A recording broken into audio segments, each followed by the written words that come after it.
From the headquarters of Telesur English in Quito, Ecuador, this is From the South, and I am Soini Gray.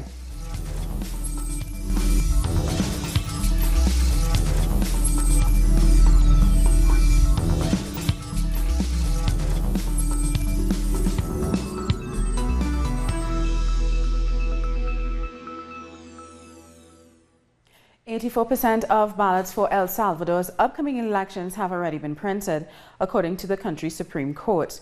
With 1 month left before the elections, political parties are also preparing. El Salvador's ruling party, the FMLN, says they have sworn in 80,000 members who are trained in supervising the voting process and ballot counting.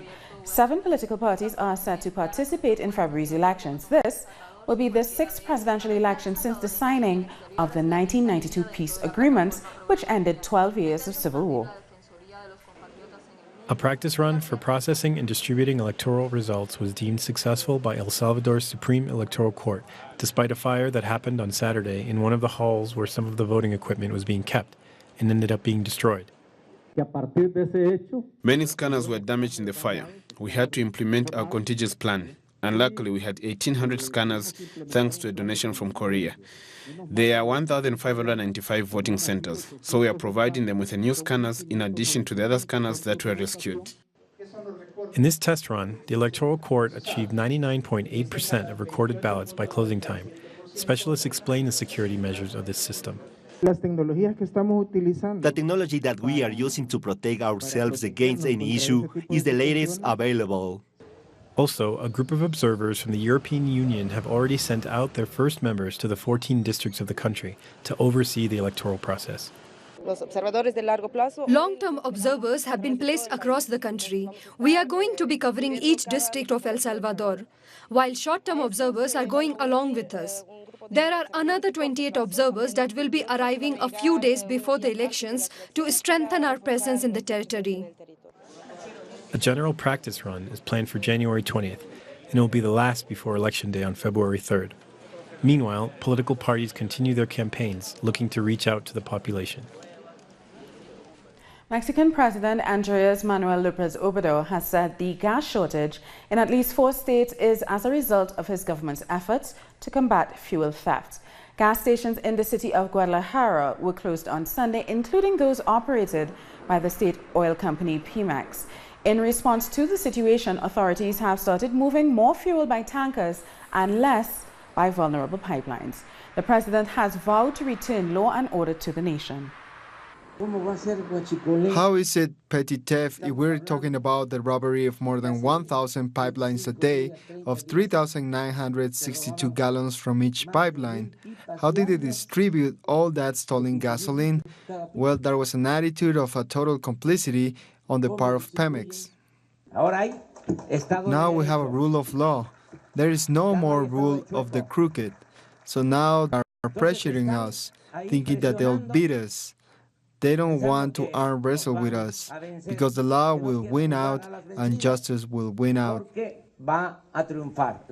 The Mexican president has also announced plans to create a new free economic zone stretching its entire border with the United States. Our correspondent Pablo Perez brings you the details from Mexico City.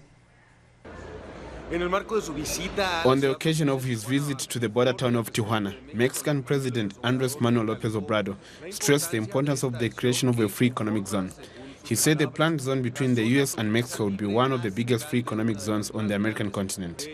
It would include various economic measures such as the reduction of value-added tax and of the income tax, and also a substantial increase of the minimum wage.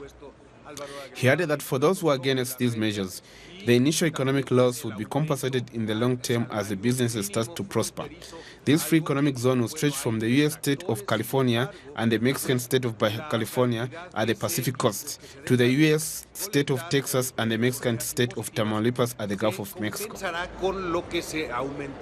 We thank Pablo Perez for that report. Venezuelan President Nicolas Maduro has called a recent statement made by the Lima Group of countries treasonous and criminal. In the statement, the group called for Venezuela to give Guyana part of its sovereignty in the Essequibo region. What the Lima Group said is that the Essequibo Sea belongs to Guyana. They say this because they want to further destabilize Venezuela, to divide us and take over our government. using that guy Guaido, the new figurehead of the National Assembly. He's nothing but a gringo agent who studied in the United States as a pawn for that country's intelligence agencies. They are responsible for this. Guaido is receiving calls from the Colombian president who tells him, defeat Maduro, rise to power, and conjoin the Colombian and United States oligarchy. They will divide Venezuela among themselves, as they have done all over the world. And as the Venezuelan president is set to take office for the second time, he has been receiving international support. Our correspondent in Venezuela, Luis Tavera, has those details.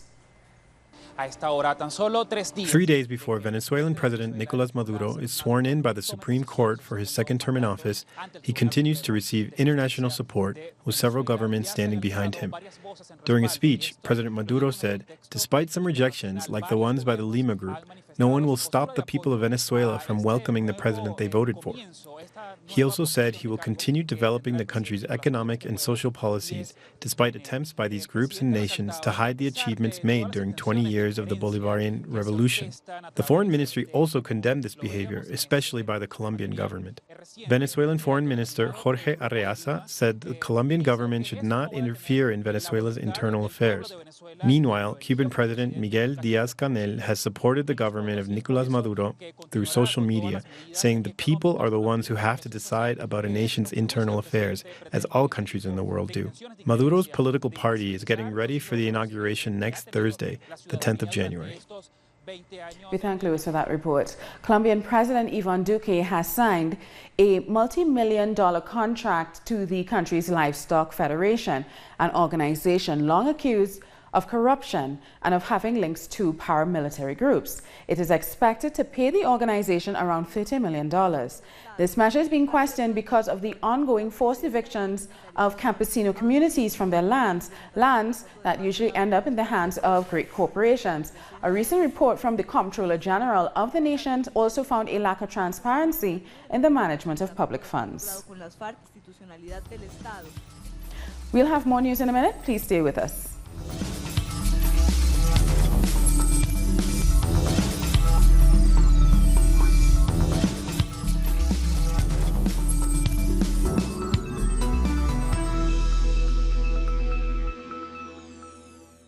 Welcome back. The government of Gabon has announced the deaths of 2 soldiers involved in Monday's attempted coup d'etat.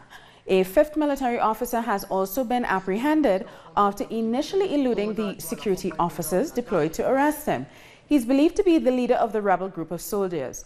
Hours earlier, the 5 officers had stormed the state radio station and asked the people to rise up and oust the ailing President Ali Bongo, who is currently hospitalized in Morocco.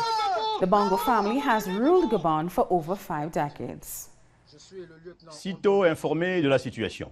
As soon as the government was informed of the situation, measures were put into place efficiently to neutralize and arrest members of the political group. During this operation, 2 insurgents died. The others, including Lieutenant Ondo Obiang Kelly, were arrested and then presented to the Prosecutor General. There has been increased military presence in the streets of Libreville following the attempted coup. The Republican Guard was deployed around the radio station, blocking access to the area. A government spokesperson said security forces will remain there for the following days. The Republic of Gambia has set up a truth commission to look into crimes committed under the dictatorship of Yahya Jammeh. On Monday, 11 members were sworn in. They will hold hearings with witnesses of executions, forced disappearances, torture, rape, and other crimes. Prosecutors want to sentence those responsible and provide the victims and their relatives with some closure. Jammeh took over the Gambia, which is the smallest country in mainland Africa, following a military coup in 1994, and he ruled the country until 2017. The Venezuelan Foreign Minister Jorge Arreaza has met with the Prime Minister of Antigua and Barbuda, Gaston Brown, to discuss their bilateral ties under the framework of ALBA and Petrocaribe. Last month, during the ALBA TCP, Antigua and Barbuda condemned the sanctions and the blockade imposed by the United States on Venezuela and Cuba. Brown also reiterated his full support for the governments of Venezuela and Nicaragua. Now, to discuss that meeting further, we're being joined live from St. John's by our correspondent, Gemma Handy. Gemma, thank you so much for joining us. Okay, so what can you tell us more about the meeting between Prime Minister Brown and the Venezuelan Foreign Minister? Well, the meeting took place this morning. It lasted about 30 minutes, told. It held up the Foreign Minister's request. We know he's been here many times before, of course. The OAS resolution, as you mentioned, it did arrive. Antigua and Barbuda's Prime Minister, Gaston Brown, reiterated that long stance that the Twin Island nation will not support any action that goes against Venezuela. If there's any resolution that condemns Venezuela, Antigua and Barbuda will either abstain or vote against it. The other thing that came up, they also discussed the inauguration of President Maduro, of course, this Thursday. The Prime Minister said he would like to be there. If not, then his Foreign Minister will represent him. Of course, the welcome show of support in light of the stance of the United States, Canada and a number of other countries that we've seen recently, who of course have been demanding that Maduro hands over power. Now, Gemma, Antigua and Barbuda has been very supportive of Venezuela, while two members of CARICOM, Guyana and St. Lucia, which are also part of the Lima group, says it will not recognize President Maduro's second term. Do you think that's likely to generate tension within CARICOM? Well, it's an interesting question. At the General Assembly vote in June last year, CARICOM countries were very divided on the question of their support for Venezuela. It's doubtful individual countries will have altered that stance. Many small islands, of course, have been very grateful recipients of discounted oil from Venezuela and the accompanying social programs too. They won't be turning their back on a friend now. Some of the larger countries have previously voted in favour of suspending Venezuela from the OAS. Barbados, Guyana, Jamaica, and equally to this region, they're very reluctant to be seen to be acting against the United States. That, of course, is where most of the tourism dollars come from. Likely many will abstain once again. Regarding conflict, there's generally an understanding among the Caribbean nations. They enjoy very close ties. I'd say it's unlikely to cause a lasting rift. Thank you so much, Gemma Handy. That's our correspondent, Gemma Handy, reporting there from St. John's in Antigua.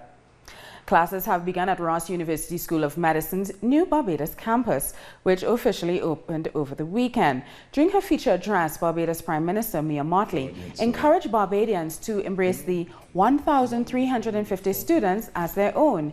In August of last year, Dominica's Prime Minister announced that Ross University would be leaving the Eastern Caribbean nation after 40 years. The announcement came after Dominica was devastated by Hurricane Maria. When asked, would you give up this building within 6 months to become the home of a major university, my government took the risk. When asked, could we see ourselves not just facilitating the education, but the accommodation and transport and living of an additional 1,500 to 1,600 people in this country, not a year from now, but within less than 6 months from July, we said yes, and we took the risk. And we took the risk because we believe that within us lay the virtue of building partnerships. Guyana is mourning the loss of one of its veteran diplomats. Dr. Odin Ishmael has passed away. He died at his Florida home over the weekend. He was 70. Dr. Ishmael served as Guyana's ambassador to Kuwait. He was also appointed non-resident ambassador to Qatar. A recipient of the Cacique Crown of Honor, he had earlier served as Guyana's ambassador to the United States and later to Venezuela. Trinidad and Tobago's Prime Minister is warning of job losses and business sector struggles in the year ahead. Dr. Keith Rowley delivered this news as he gave an overview of the economy. Armed with a PowerPoint presentation during his first televised address for the new year, he tore into the previous government, saying it had wasted nearly $5 billion in cash. The PM says as a result, his administration's hands were tied. He added that the country is well on its way to meeting the IMF's growth projection for 2019. Some jobs would be lost. Some businesses might have to struggle. But We are aiming to do what the revenues allow us to do and to do it on a sustainable basis. If we had continued trying to spend $170 million a day, we would have bankrupted this country. And the IMF and the Ministry of Finance predicting that if we maintain the same level of proficiency and good governance that we are maintaining, we could do a 2% growth on the economy. That's that dashed line. And if we maintain that, we would be above where we were here. And we would be stable with a future that holds out hope for good quality of life in the country. A clampdown on vehicle inspection violations in Trinidad and Tobago has caused quite a frenzy. Some are calling it the great 5,000 TT sprint. It's actually motorists in the Twin Island Republic racing to the deadline for inspection of their vehicles. They had until January 1st to do so or face a fine equivalent to about $1,000. The government stands to make more than $13 million from inspection fees. Okay, that video is crazy. We're going to take a short break now. Please stay with us.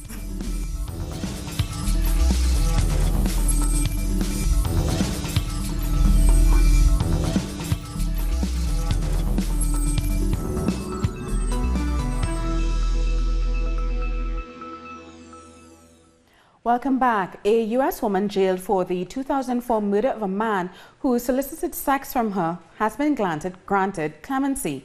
Cyntoia Brown is now 30 years old, but at 16, she was tried as an adult for the murder of a man she says hired her as a prostitute. Brown, a teenager at the time, says it was an act of self-defense and that she was a victim of child sex trafficking.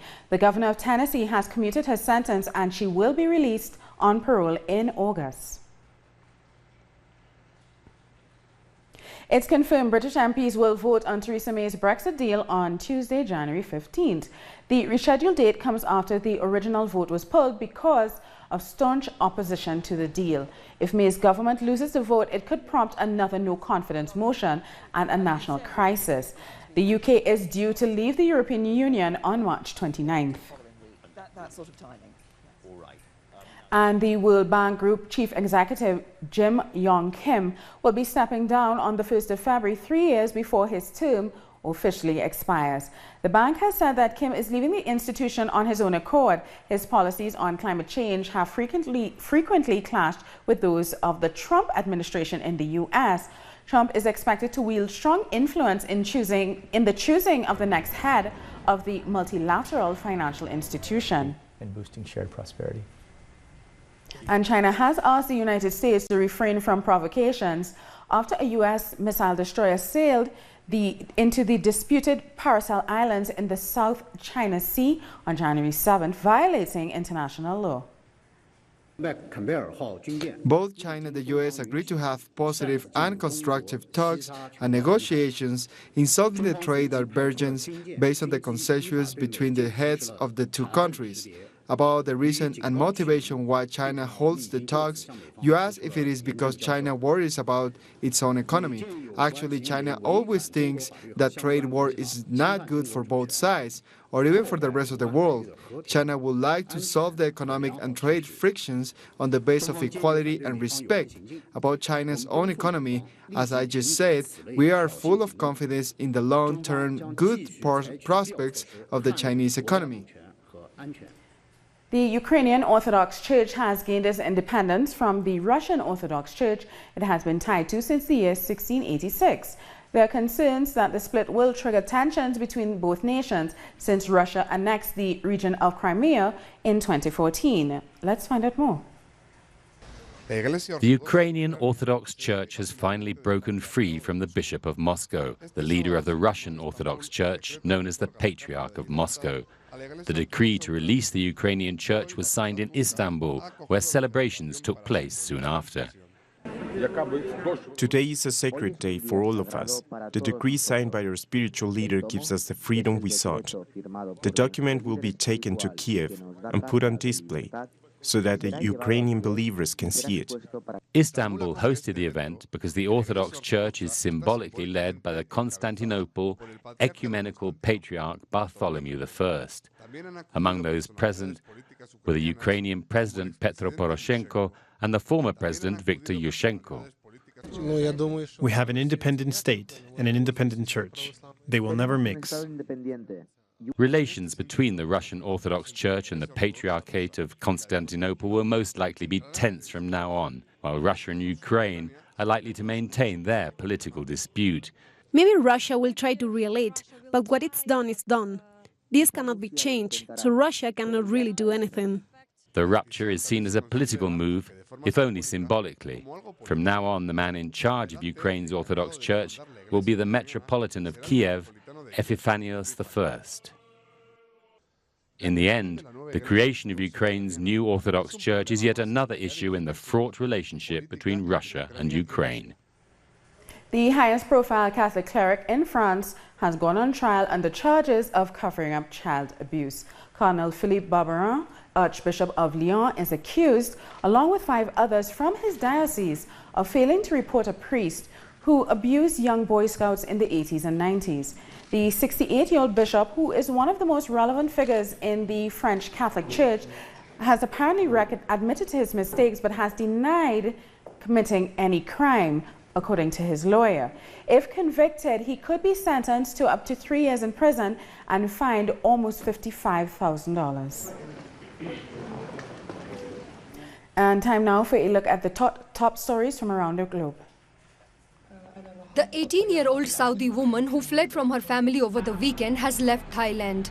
She had been stuck at the Bangkok airport after she refused to go back to her family in Kuwait, alleging she will be killed by them. She had also claimed to have been physically and emotionally abused by her relatives. It is not clear where she is headed to. Earlier, UN representatives came to Thailand to meet with her. We have strongly advocated with the Thai government and we have received reassurances that pending the completion of the assessment and any decision, she would not be sent back because that would be a case of refoulement and where her personal freedom could be put at risk. So that was the first priority and of our advocacy. Ceremonies have been held in Paris, France to commemorate the 4th anniversary of the attacks on French satirical magazine Charlie Hebdo. 17 people were killed by Islamist gunmen in 2015 attack. People gathered in front of the office of the magazine to honor the victims. Sheikh Hasina has been sworn in as Bangladesh's Prime Minister for a record 4th term. Her Awami League party won a landslide victory in the December 30th elections, which were marred by violent incidents and allegations of fraud by the opposition. Her ruling Grand Alliance won 96% of the total seats contested.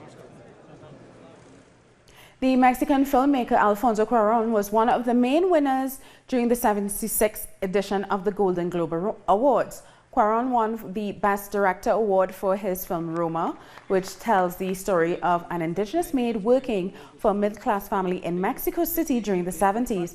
The film also won the Best Foreign Language Film Award.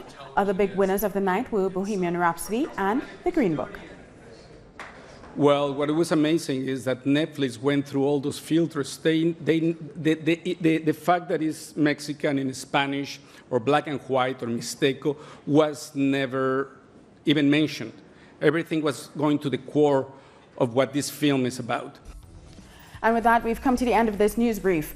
For these and many other stories, you can find them on our website at tellusenglish.net. And join us on social media. We are on Facebook, Twitter, and Instagram. For Tell Us Your English, I'm Sonia Gray. Thank you for watching.